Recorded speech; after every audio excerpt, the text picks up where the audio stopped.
The Survivor Specialist, Phil, John, and McKenna are back with another defining episode. And today we were talking about Christian's defining episode. We went with Breath First Search, episode number 9 of this season. There was a lot you could have chosen here for Christian. I think that ultimately this one, though, kind of goes into a little bit more of his like wittiness, his strategic sense, the way his social game works. I think some people might have said, well, what about the episode where he plays the idol and Gabby goes home? I don't feel like that's necessarily the most indicative of his game because it kind of shows the breaking down of his game and the breaking down of his alliances, where this is showing the up. Mm-hmm. And I think the rise of Christian's game is what's probably going to be on display here. So this is where he finds his hidden immunity idol. And this is episode number 9. So the one before the Angelina episode, which is actually probably the best Christian episode, in my opinion. But we had to get Angelina in somewhere, and it just made more sense to do that there. So Breath First Search, here we are. I love that it incorporated. So when he's talking about trying to find the idol, he's showing his character of, we use this in robotics, and it's called Breath's First Search, and we, search a lot of places a little bit rather than a few spaces a lot. So just incorporating his background into something he's using on Survivor really kind of encompasses his character right off the bat with this scene. Mm-hmm. I think it's very similar to how we said the Emily episode really showcases why everyone fell in love with Emily. This showcases exactly why everyone fell in love with Christian. And yes, obviously, people started pining for and all that. Exactly. Like, people started pining for Christian right in the very beginning, like the first time he opened his mouth. He's talking about his slide puzzle algorithm in the premiere of this season. Mm-hmm. But Christian has such a, and this is why it's actually really hard to find a defining episode for Christian, because he's so present throughout this season, and there are so many different aspects of like his personality that come out. This is where we do get that like nerdy Christian that's also really endearing, but it's unfortunately coming like after the whole Bruchachos thing, right? Which is huge for him. Like this idea that like, oh, he's the nerdy guy, but like, he wants to be one of the guys. So we bring him into this, but then he becomes like really close to the point where it almost drives a wedge between him and his actual closest ally. Mm-hmm. And when we get into Breath First Search, we see how calculated he is and how he's approaching the game from a different standpoint than other people are. He's not approaching it as a game. He's approaching it as a problem. Yeah. Something to be solved. And that's what I think really is so indicative of Christian. It's why Christian, still shows up on podcasts all the time talking about math for everything, right? Like after we had the statistics for like shot in the dark and everything like that, Christian's out there breaking it down. It's because he has that type of appealing and that appealing personality that draws people in. And even if you have no idea what he's talking about, you're still just entranced by the way he delivers it.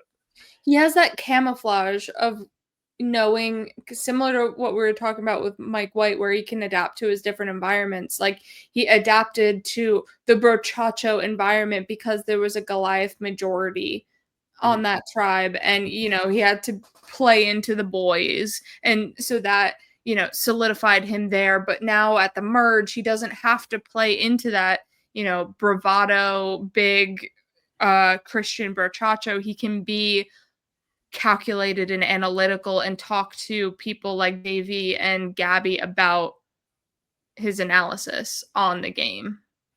I think also, and like, not to offend any nerds out there, but Christian's not like a hopeless nerd. And what I mean by that is the type of nerd who in a social situation just has no shot, like is really good, like in their social situation. Like if they're into cards, they sit down, they play cards. That's their element. You do Dungeons and Dragons. That's your element. Like whatever it is, that's your element. And then you get out of that element and you're kind of like lost, right?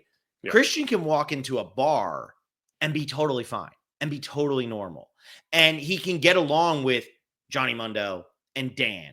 Yeah. And he can also get along with Gabby and Davey and Carl and Mike White.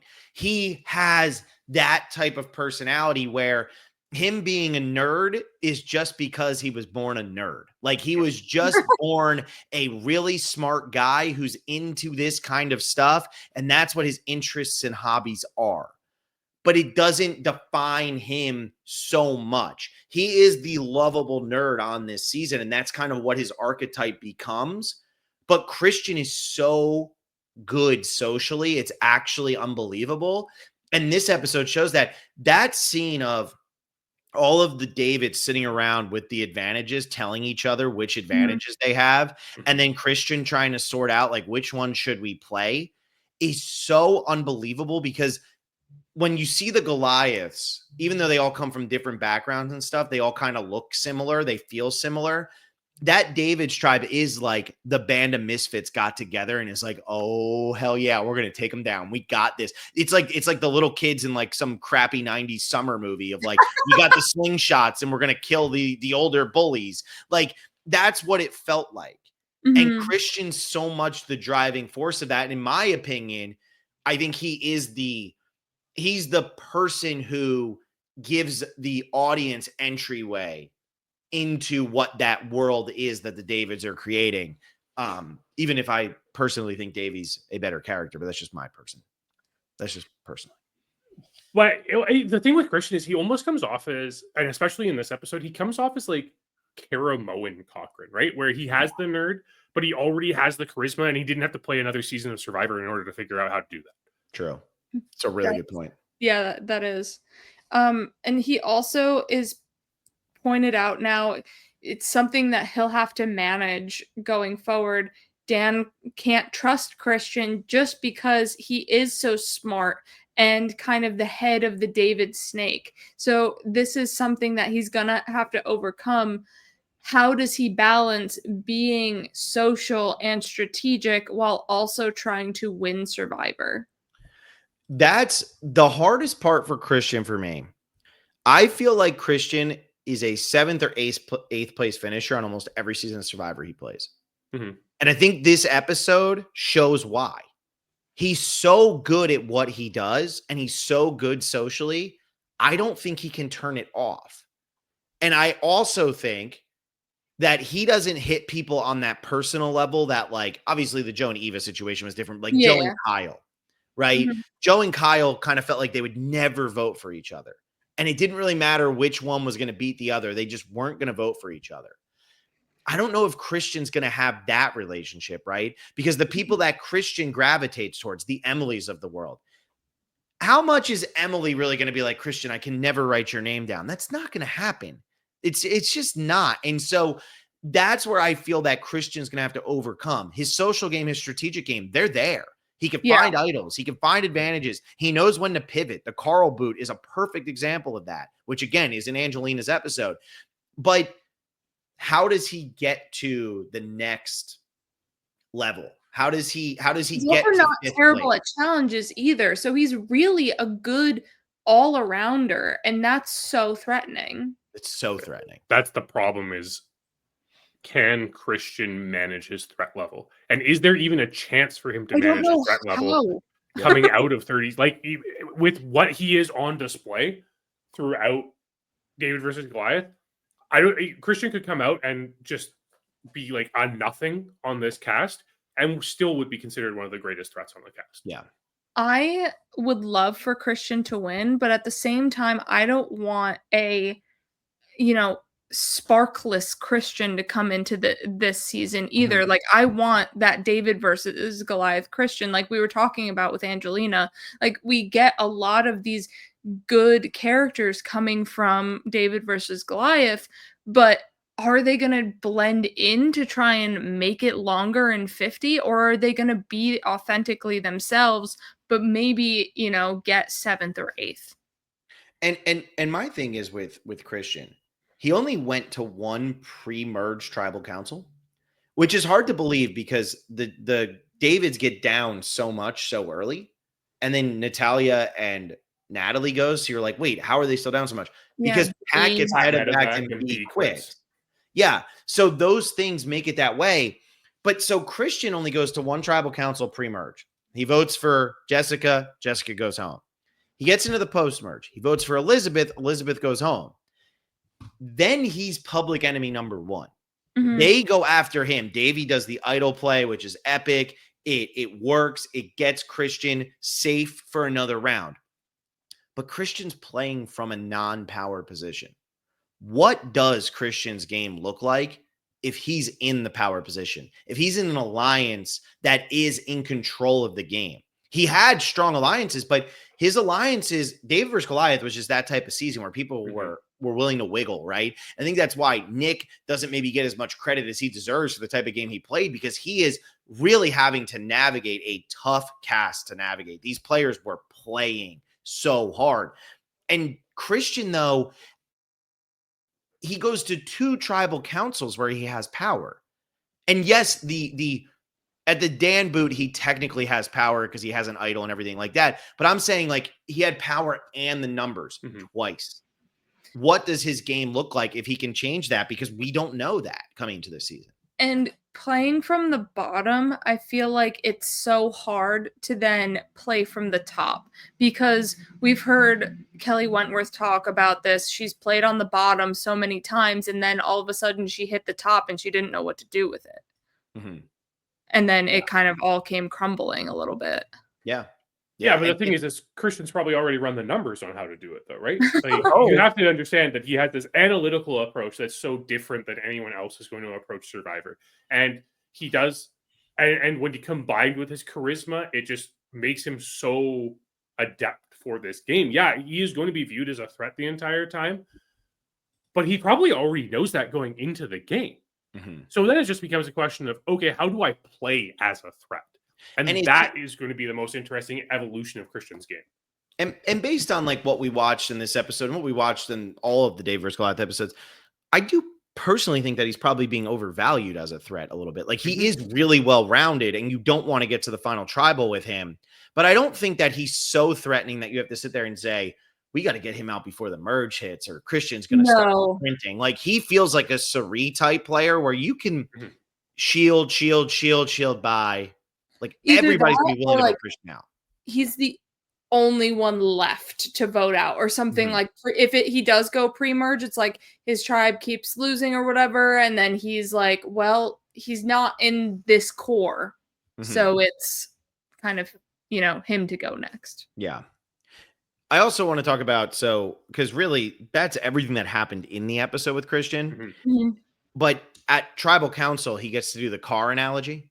I was just going to say, I have a note on the car analogy. Such a great analogy. The whole, we're waiting to see if the old car is going to turn over, and the first time it revved up, but it didn't. And now you're hoping, okay, we flooded the engine. Can we get it to turn over? We're going to find out tonight if it turns over. That's such a phenomenal analogy. And again, like, that's some of the excitement too about Christian playing, is what else is he going to bring to the game that's going to be so relatable that he's just going to be like, man, why didn't I think of that? I want to hang out with this guy. Like, this seems like a fun guy to go get lunch with someday. And I feel like that analogy was so good and really is so defining of who Christian is as a player and as a person.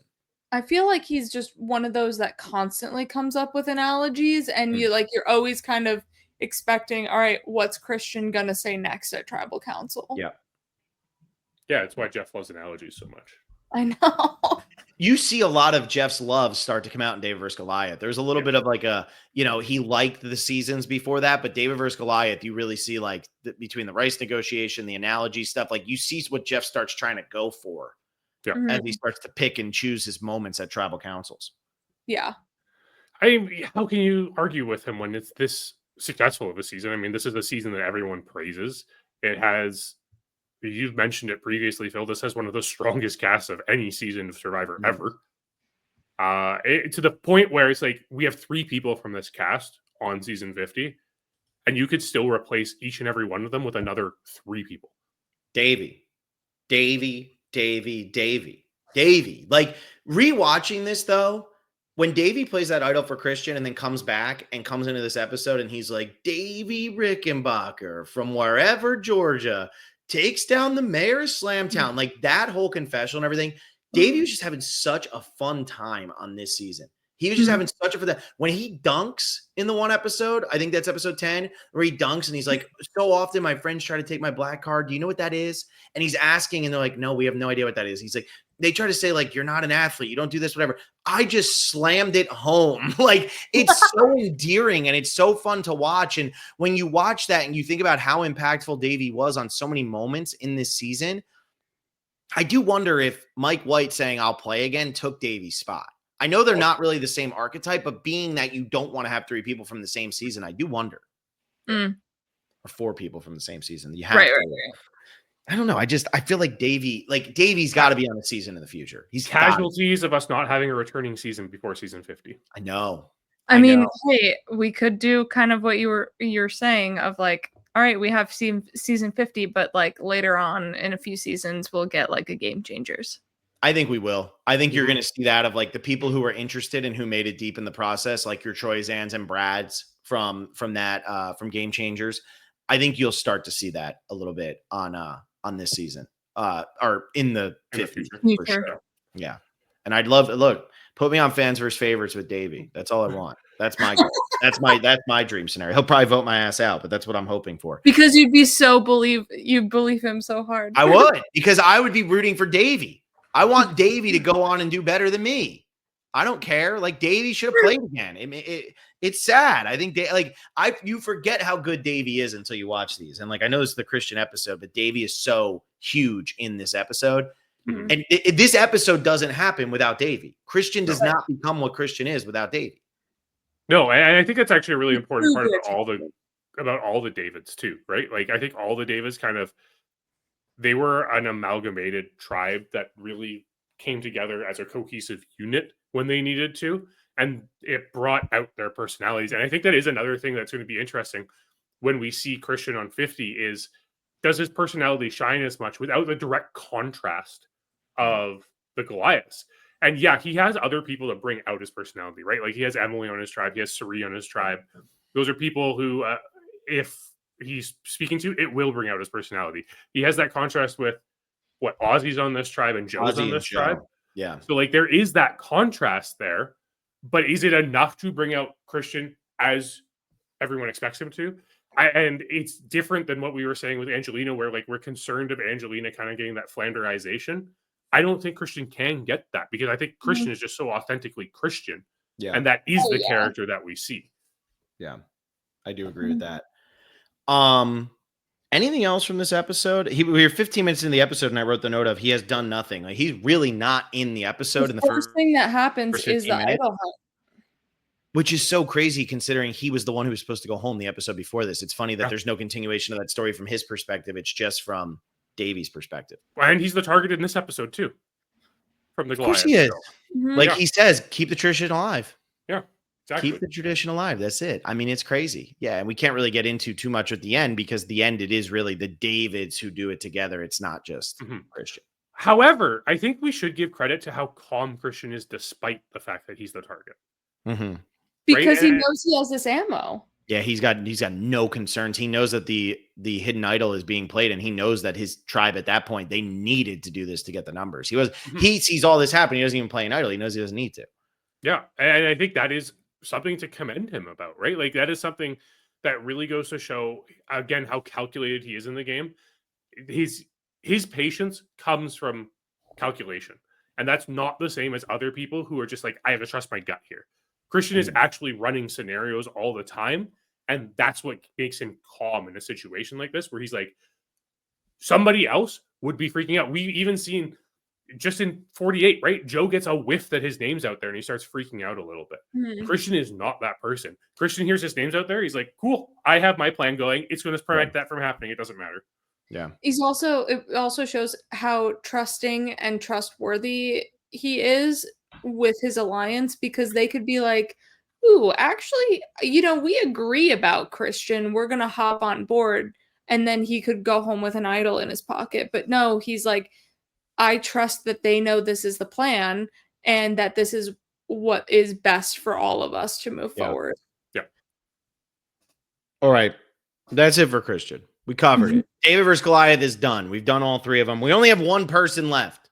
Rick Devens, season 38, episode number 6. There's always a twist. The episode he wins his way back into the game. and starts to become Rick Devens.